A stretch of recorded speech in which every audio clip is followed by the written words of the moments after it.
Today on the pod, we're talking to Megan, trapeze artist and Scratchers enthusiast. So, Megan, what do you like about playing Scratchers? Well, they're easy to play when I'm hanging around. Oh, okay. Like when you're relaxing? No, like when I'm hanging on the trapeze. I swing upside down, then do a quadruple somersault, all while playing Scratchers. Watch this. Ta-da!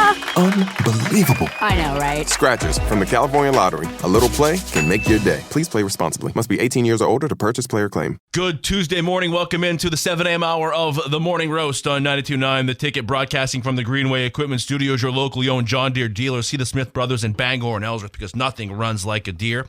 Fat Panda and Boba Tea Market on Harlow Street in Bangor. Next to Gosselin's Bakery. Sip fresh boba, explore snacks, ramen, and there's tasty Jamaican patties. Visit their brewer location too, Wilson Street next to the Hannaford.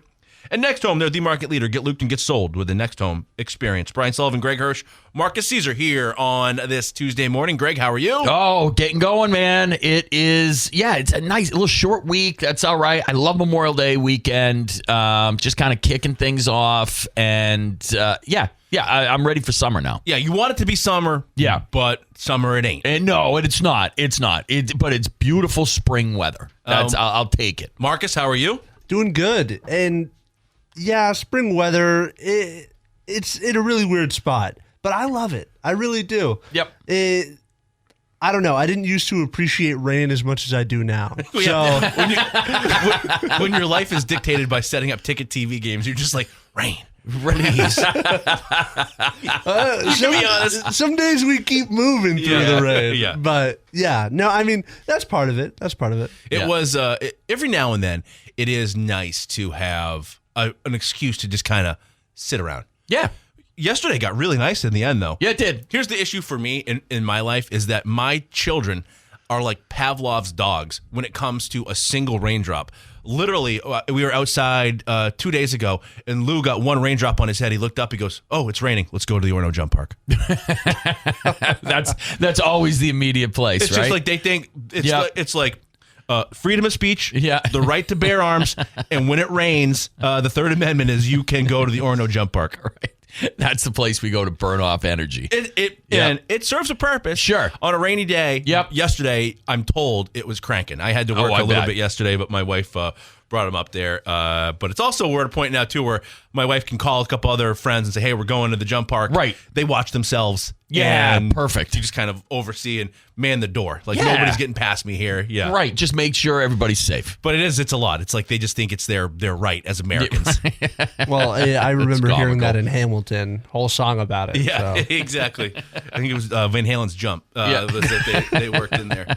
But yeah, it's a weekend where we arrived to recap some stuff. I mean, last night you had Eastern Conference Finals 3-0. Didn't the Cavs roll over and die last night? Died. Embarrassing. Yeah. It just, they disgraced to be there, really. Mark is trying to tell me all these things about Spider Mitchell. Yeah. Yuck. Yeah. Yeah, I mean,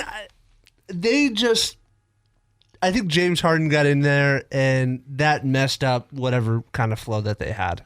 James Harden's a regular season guy. He can help you, but he just wears down. And the Knicks are better. Harden's a slob. Yeah, he is. I mean, really is. I mean, that's like the epitome of like a Harden team right there. Sure. And so got to convince ourselves that it's fun to watch, I guess. I mean, I turned it on. Next thing you know, it's like I literally went and got a glass of milk, came back, and the Knicks are up by 20. And right. It's like, we're in the midst of a 30-0 run here.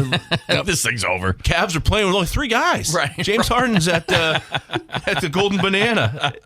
Already ready. Just make sure nobody gets his table. Boy, is in New York celebrating, right? Yeah. Already. And rightfully so. I guess they deserve it. It's just, it just irritates me more and more about our Celtics when I see stuff like that. Can you convince yourself that the Knicks could make a go of it against either the Thunder or the Spurs? I don't want to count them out. I really don't. I mean, you sweep 2 teams in a row. You got all this rest going into it. It's an absolute brawl over there in the West Coast. It's possible. Yeah. I think that plays into it. Yeah, the rest factor is Yeah. you're going to be ready to go. Right. They got at least 2 more games to go out west, and so you probably have a week to wait for them. Right, and that plays into it for sure. And they're riding momentum right now. They play with a ton of energy, man. In fact, the finals are definitely start on a set date. I think it's like June 5th or June 6th. So you have like 10 days to get ready for them. Yeah. I mean, advantage Knicks for sure. So there you go. That's how it's going. And then and how are things going in the NHL there, Greg? Your John Tortorella, UMaine Black Bear, his Vegas Golden Knights are up 3-0 on the Colorado Avalanche. That thing looks about as over as it's going to be. Nathan McKinnon broke his kneecap during the game, kept playing. We did have a couple callers for people, sports injuries. We were talking about how tough hockey players are. And, someone called in and mentioned Iowa wrestler, no ACLs, winning it. And then we had another call referencing Greg Campbell for the Bruins back in the 2013 playoffs, broke his fibula on a slap shot during a penalty kill and remained on the ice during the penalty kill with a broken leg. So pretty incredible there. But McKinnon's going to be out. They're done. Carolina last night beats Montreal in overtime in Montreal. They take a 2-1 series lead. I think that one... Well, I mean, next game obviously is gigantic. I'd like to see Montreal tie that thing up maybe, but it was really all Carolina. They outshot Montreal 38-12. So, I mean, it's Carolina's finding their game. It looks like they're on a collision course, Vegas and Carolina. You like that? Yeah, it's all right. Yeah, it's all right.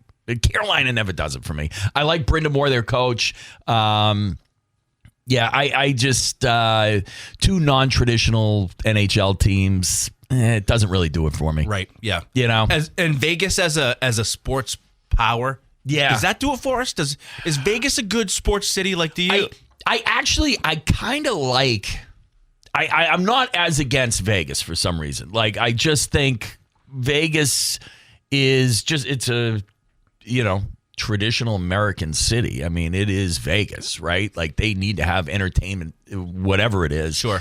Right? And there's a ton of people that live. I mean, you get a lot of transplants and things like that, but there's a ton of people that live out there, and they support their teams. The environment out there for Golden Knights games is crazy. I give it to them. I do wish it was traditional NHL teams, generally speaking, but Vegas, I can ride with Vegas. It's hard when you get to that spot. It's like them and Nashville are the two places where I went to a Predators game last time I was in Nashville, and it was. There's a bunch of people who love the Predators, but it's like also 60-40. I went to a Titans game as well. Yep. It's like I went for when the Pats were last there, or maybe a time or two ago, and it's like a 50-50. And they would think the same. It's hard to have home ice, home court, home field when you're a tourist destination. Exactly. That is the thing, right? So, they seem to support them. So, I mean, whatever, we'll take it. But you're right. It's a non-traditional. It's like it's not the Bruins and the Canadiens. Yeah. It's just you're missing something there. And I know they want to expand the game. I get that, but to a certain extent. Let's keep hockey where hockey is hot and not put it in places where they don't care as much. But so far, they're supporting the teams. Available when you order McDelivery through Uber Eats, DoorDash, and Grubhub. 2 sausage McMuffins with egg, 2 hotcakes, 4 hash browns, 4 small hot coffees, all for just $19.99. This bundle deal is over 40% off and for a limited time. Order at your local family-owned McDonald's on Main Street and Union Street in Bangor and Wilson Street in Brewer. Let's do some headlines and highlights there, Marcus. All right, Red Sox off yesterday, sort of confounding to not play on Memorial Day. Garrett Crochet seems like he is ready to get back out on the mound soon. Garrett Crochet, take your time, dude. Yeah, there's no rush, brother. Yeah. No rush whatsoever. Get yourself right. Yeah. I mean, this thing is a lost cause at this point. So it's interesting. And that's going to lead us to my next thought after the break. We're talking about 'tis the season for yard sales. Okay. Is it time to do some selling? Is it time to sell off some stuff from a couple of our squads here? We can deal with that. Stuck on the side of the road, Union Street Towing has you covered 24/7 statewide, from breakdowns to lockouts. Will get you moving fast. 942-4200, driven to be there when you need them most. And Acadia Federal Credit Union's newest location is now open on Wilson Street in Brewer, serving Maine since 1963 with branches in Bangor, Brewer, and Aroostook County. Learn more at acadiafcu.org. Back with expressing some feelings next. Welcome back to the Morning Roast. Dairy Queen in Bangor with the new DQ breakfast collection. You can enjoy Cinnamon Toast Crunch dipped cone, fruity pebble shake, or a choco frosted donut. Blizzard treat, whether it's breakfast time or not. Visit 668 Broadway in Bangor. DQ, happy, tastes good. All right, as you come to this point in our post-Memorial Day Live, maybe you're thinking about a yard sale, things of that nature. I can't help but think, the Red Sox should consider taking some offers, right? Should consider taking some offers on whatever's out there. Primarily among them, I would say Sonny Gray is a bit of a redundancy. He's on a one-year deal. He's a good starting pitcher, and I think that he could probably net you a pretty solid return.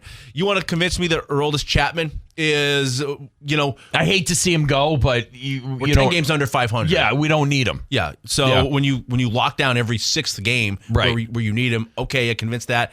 Contreras, power is hard to come by. He's under contract for another year after this. I'd hate to see him go, but I think Sonny Gray is the first one that I'd be willing to part with. 100%. Pretty gutsy performance in the rain the other day, too. Obviously it was very difficult, and he had to battle through some innings, but he's been a pleasant surprise. I would definitely shop him around for sure. What do you got to lose at this point? This is where we're at. You got to get value for things you're going to lose anyway. Can you believe that we're at this point? This early? Early, no. And you get swept by the Twins. Yeah, I know. At home, you're terrible at home. And this is just, the plan they put together is awful. Like, this lineup they've constructed in the offseason. Breslow's getting fired. He's got to be getting fired. You think so? He has to be. This is disastrous. This is all-time awful lineup for the Boston Red Sox. It's all time. Like this, we haven't seen this bad of a lineup. I don't think in my lifetime. I don't think ever have you seen this bad of a lineup, because even when they're really bad, they used to bang it off the wall a bunch and hit a bunch of doubles. Sure. And your pitching maybe let you down a little bit or whatever, and it's just a difference. It's just a different compete level when if you've got a decent offense, or at least a marginal offense, and your pitching is, lacks it here or there, because then you can still break out and have some excitement. Right now, there's just no excitement. And I just don't understand, where do you go from here? If you've sort of backed yourself into the spot where you're invested in a bunch of these guys long-term deals, right, with multiple guys, and, what's the course correction that money, of course, right? You can go spend a lot of money, but in order to trade for somebody, you're gonna have to give stuff up. The free agent market, it's just, I don't know where they go from here. This is what happens when you don't identify and you don't develop talent, though. This is exactly what happens, because it predates, obviously Breslow and even Bloom or whatever. It's you start looking at Tristan Casas. It was supposed to be something, and his injuries obviously have been a big deal, but when he's been healthy, he's had one good month or something. Duran has been Duran. You've gotten something out of him, but at the same time, we haven't seen him replicate what he did a couple of years ago. Rafaela is a great defensive center fielder. I'll give you that. But, at the plate, once again, not a lot. You're just sort of inconsistent and just a little too reckless. Even though the average is up a bit this year, there's just certain points where you're like, we really need you to put the ball in play and hit it to the right side of the infield. I have no confidence. And he strikes out. Yeah, I have no confidence. Just sort of a free swinging guy where it's just like, okay, the defense is great, so we can allow some of that stuff. We could give that one, gets a pass because of the defense. Yeah. And you need a guy like that. It has a knack for the big moment occasionally. Sure. Yeah, we'll give you that because the expectations aren't at the plate. But just organizationally, it appears that you've got guys that have been unable to adjust to Major League pitching.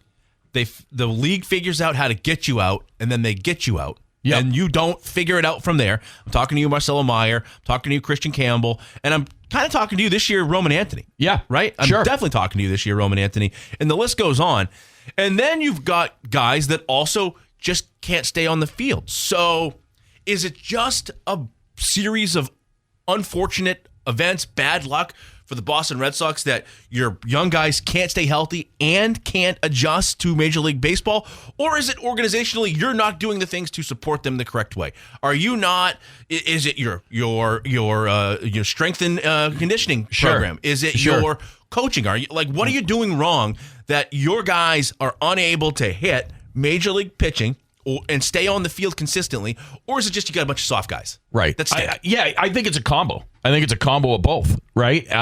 We keep saying we still have a little bit of faith in Roman Anthony that, once he gets healthy, there's something there, and I think there is, but at the same time, what are we doing to develop and protect these guys when they do come up, and there's no protection for them whatsoever. I mean, they've been thrown right to the wolves, too. There's something to that as well, is that, when the killer bees were out there, Betts, Benintendi, and Bradley, they had some major league hitters in the middle of that lineup to protect them and allow them to have a season that, found its way eventually, right? Sure, yeah. Gave them time to develop. These guys are forced to develop right now. And at the same time, like we said, superstars usually when they come into the MLB are pretty damn good right out of the gate. So is there some bad luck to it? I guess.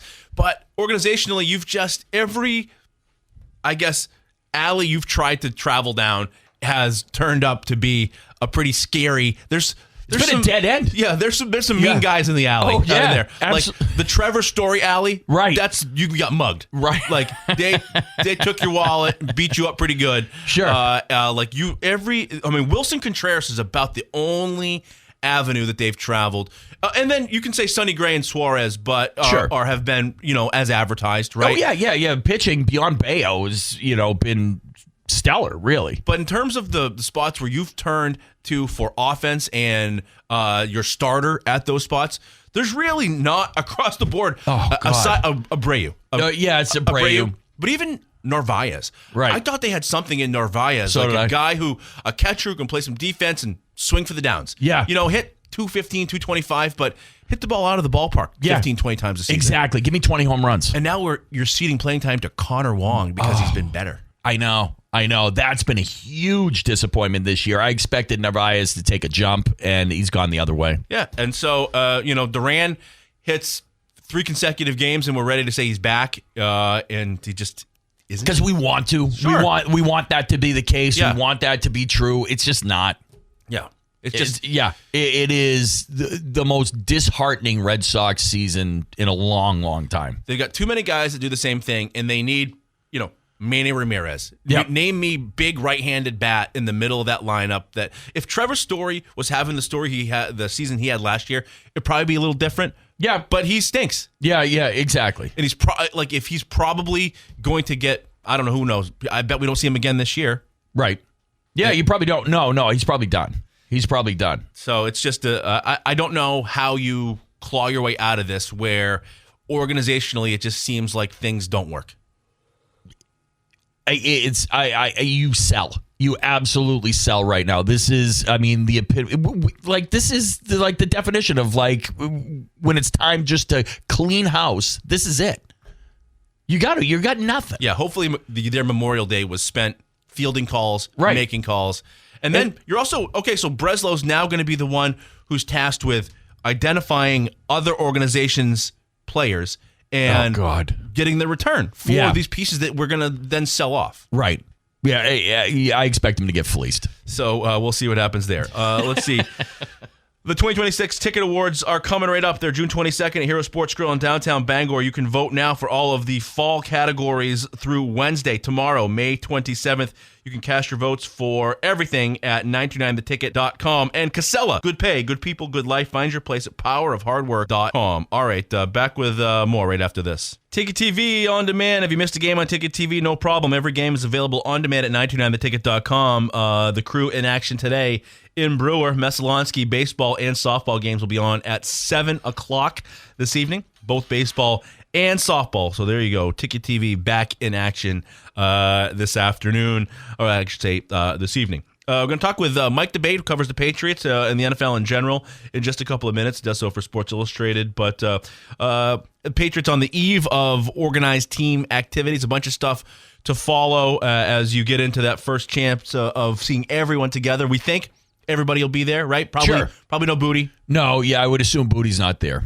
But we'll see there. Jason Kelsey talking about the NFL in general, and one of the criticisms that maybe many have had about the spreading the league a little thin. You agree with that? Do you think that they're going to get it watered down, a little spread a little too thin? 100% agree with that. I don't like getting away from that at all, because that is what makes it phenomenal. Is it's one game a week. You could sit there. You could take care of whatever you need to take care of, and then you sit down on Sunday. You got your football games. I'll give you a Thursday night game. They expanded that, and that's where it starts. We give them an inch, they take a mile. I'm not crazy about Thursday night, though, still. It's like I don't particularly care for it, but whatever. And then you had Monday Night Football. That's enough. Sunday, Monday. That's all you need. And now you're expanding internationally, so you're going to have a Sunday morning game. I'm still okay with a Sunday. It's still Sunday. I could do breakfast with a game on. Sure. I kind of like the Sunday morning game. And then I can escape and do what I need to do. But I like Sunday morning. Sunday morning should be like Saints-Jets. Yeah, it's gotta right. Be, it's got to be non-implant. Like Yeah. I'm not watching it like I would a big game or anything like that. It needs to be exactly. Give me something not that important, but football's on TV. It's never gonna. I don't think you're ever gonna see anybody hand money back. Like all of these, Peacock, Prime, Netflix, all these. ESPN, Disney Plus, whatever, like you're never going to see them not want to have the NFL, and I don't think it's never going to change.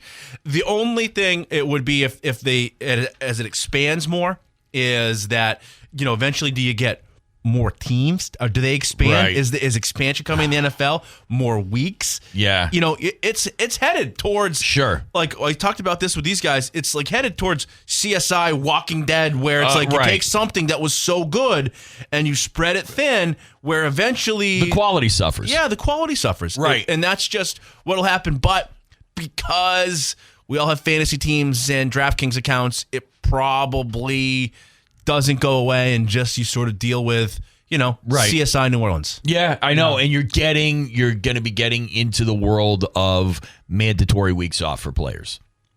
Right? Like you expand enough, it's like, okay, every player's got it built into their contract, mandatory week off. Yeah. It's the way you get to 18 games, right, and don't penalize the player. If you want to say player safety, we're getting another game, you have to take a week off. Right. It's kind of spicy too. Yeah, well, it does. That changes those DraftKings bets, doesn't it? Like, you got to pay attention to, like, who's taking this off? Like, when's that coming? That becomes a little interesting. So if that ever does become a rule, it's probably the best thing that ever happened to the clipboard-holding backup quarterback in the history of the league. My God. Absolutely. At some point, he's coming in. What's a win worth to you? Yeah, right. Exactly. You're going to have to make sure your number two is like pretty decent. Yeah, for sure. Yeah. It's an interesting avenue that I do expect that to be something that happens in the league. Is that I think that's definitely coming. And you got to take a day off. Yep. I like that. That makes it interesting.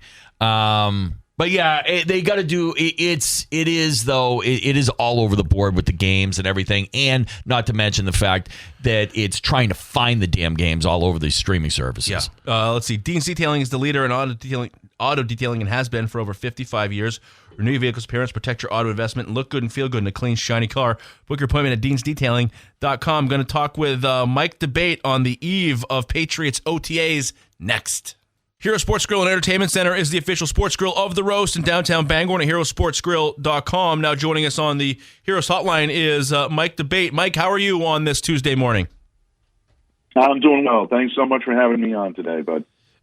We are getting ready to watch the Patriots in the OTAs tomorrow. Expecting to see everybody on this Patriots roster there? Anybody that you think might not be attending? Right now, all indications are I think this is going to be a full-service OTA session for the New England Patriots. I know a lot of people out there are wondering what the status is going to be about Christian Gonzalez's contract and things of that nature. And I know there are some guys that are now up for negotiation or might be looking to leverage. But by all accounts, I think everybody should be in attendance. One player that I would be keeping a sharp eye on is Kayshon Boutte. Boutte has not been up in Foxborough the last couple of weeks for strictly voluntary off-season workouts. It'll be interesting to see if now that they're putting pen to paper, so to speak, on the field in Foxborough, if he will be in attendance. But that's about the only one right now that I kind of have a side eye listed on. I expect everyone to be in attendance. I'm not hearing anything on any potential holdouts right now. You think that a deal with Christian Gonzalez is imminent? Yeah, I do believe it is imminent. I think both sides understand the importance of getting this done and trying to get this done over the course of the next few weeks. And I would be surprised to see the regular season start without a deal in place for Christian to remain here long term. I know the Patriots definitely want to keep him around. There's no question about it. He is one of the top corners in the league already. I expect more out of him to only enhance that reputation throughout the season. And Christian loves being here. He likes being around the Patriots team that they've built, loves playing for Mike Vrabel, and I do believe loves being in the area. So anytime you have all of those elements, you want to try to do your best to keep that together. And I think that's what both sides are doing right now. They're going to cross their T's. They're going to dot their I's. They're going to make sure that all of the contract language that supports both sides is satisfied. And I think that's what you're seeing right now in New England. But we'll see how things progress as time goes on. But yeah, I do believe it's imminent. When I say imminent, I mean probably by the time training camp either gets going or in full swing. Mike, what are some storylines Patriots fans should be focusing on this week at OTAs or just throughout OTAs? Well, right now, I would say one of the big storylines that everybody's going to be looking at is what does Drake May look like going into year 3? I mean, obviously, it's a quarterback-driven league, and Drake had a tremendous season last year, finished second in MVP voting, an All-Pro in just his second season in the NFL. You want to see if this kid has the ability to maintain it. Everything I'm hearing behind the scenes and from what we've seen on the field in very limited capacity shows that Drake is not only highly motivated to prove his doubters wrong and to prove that what we saw last year is just the beginning of what we can see from Drake May, but everything you hear behind the scenes from players, coaches, teammates, they're excited by what they see from Drake May, not just from what they're seeing on the field, but from a leadership standpoint. So I'm going to look and be very mindful of keeping an eye on his mechanics, keeping an eye on his ability to work with his new teammates. Romeo Doubs is someone that I think can thrive playing alongside Drake May and having, being a pass catcher for him over the course of the next few weeks. So I'm looking forward to seeing how those two fit. But how is he fitting with the new pieces? How is he elevating the players that are currently there? Don't forget, Stephon Diggs was a big part of Drake's breakout season last year. So how is he adjusting to Stephon not being there? And then, of course, the wild card. Is there another receiver still to come here in New England? I know that's a big topic of conversation. I expect it. I'm not going to step on your toes, but that's a big, a storyline for the New England Patriots right now. The others, I would probably say Caleb Lomo. Just how is he going to fit into the offensive line scheme? Is he your new right tackle? Is he potentially here to provide insurance just in case Will Campbell can't carry the load this year at left tackle? That's another storyline to watch. How is he lining up? Where is he getting the majority of his reps? And how are the Patriots filling out these lines? Because one of the things that you saw this team break down a little bit for last year was play along the trenches. The defensive line did not necessarily do what needed to be done in the playoffs to pursue the other team's quarterback. They need to get better and faster at that level. And, of course, the offensive line needs to do a much better job of protecting Drake May. How have the Patriots built these lines to be able to sustain a full, season of not only contention, but hopefully a return to a long playoff run?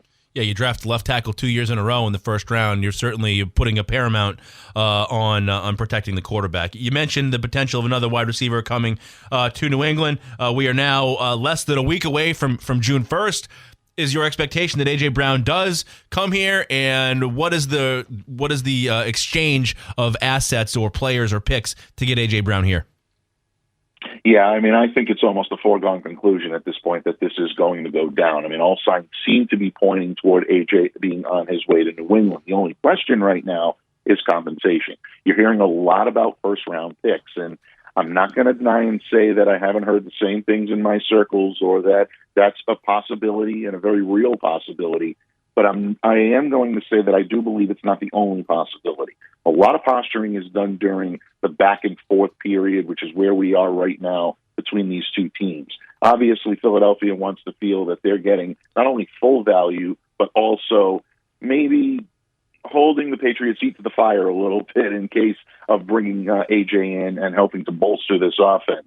They want to make sure that they're getting return on investment. The Patriots also understand that AJ is a player with a questionable injury history, and he's, on the north side of probably productivity in terms of where he's going to be from his career from a long-term standpoint. They're not going to commit anything that's going to handcuff them long-term. So in that regard, I think you could see some negotiation. It wouldn't shock me to see the final product be, less than having a first-rounder as its centerpiece. That's still very much a possibility. So I don't want to make it seem like it's a first-rounder or a bust to get this job done.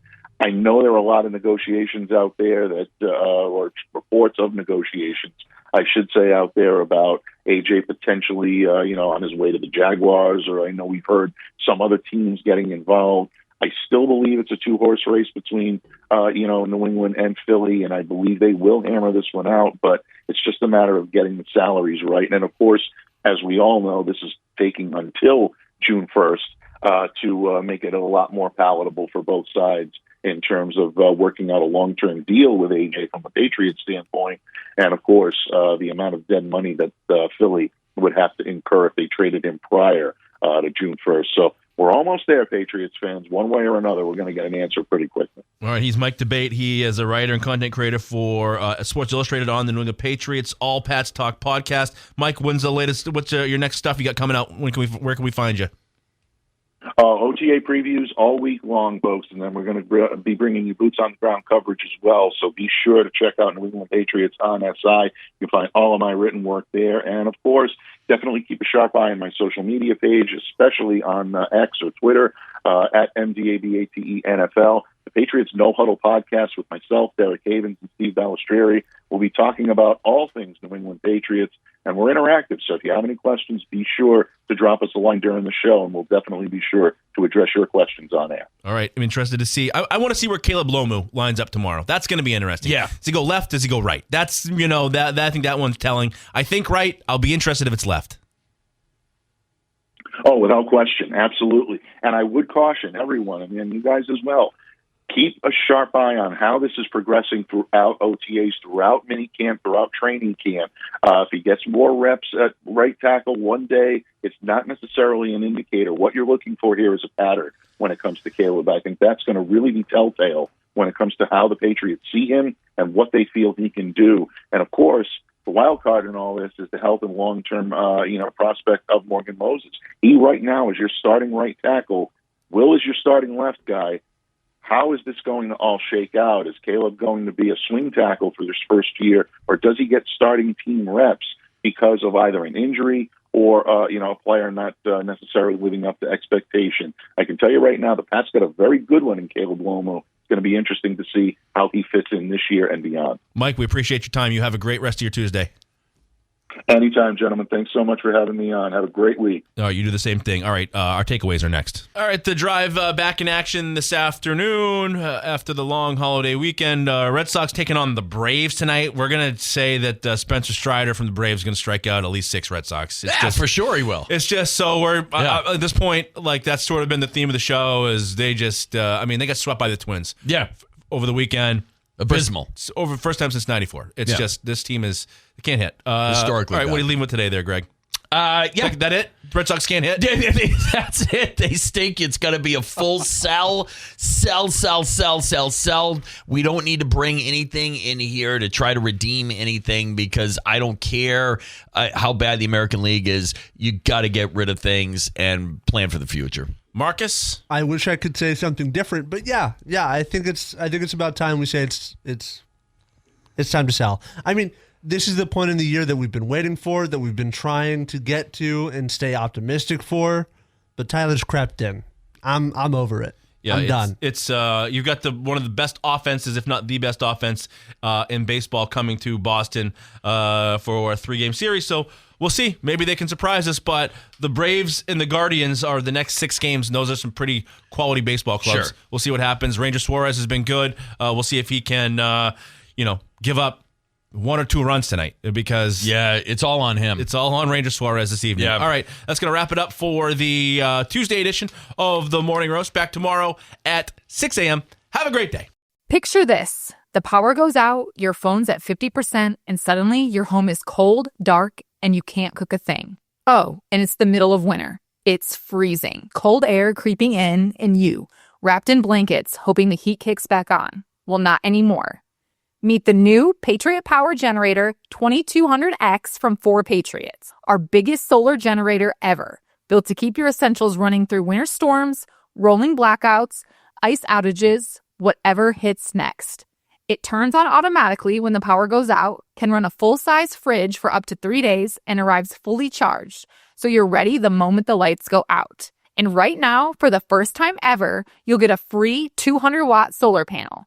And once this batch is gone, it's gone. Visit 4patriots.com. That's the number 4patriots.com and claim your 2200X solar generator and free 200-watt solar panel while this holiday offer lasts. When you fly with Hawaiian Airlines, the whole family enjoys free access to Starlink, the fastest Wi-Fi in the sky, thanks to T-Mobile. Stream, scroll, message, and game while sipping a passion orange guava juice. Everyone stays entertained, and your vacation gets a head start. Enjoy every moment of your trip, even before you land. Hawaii starts here.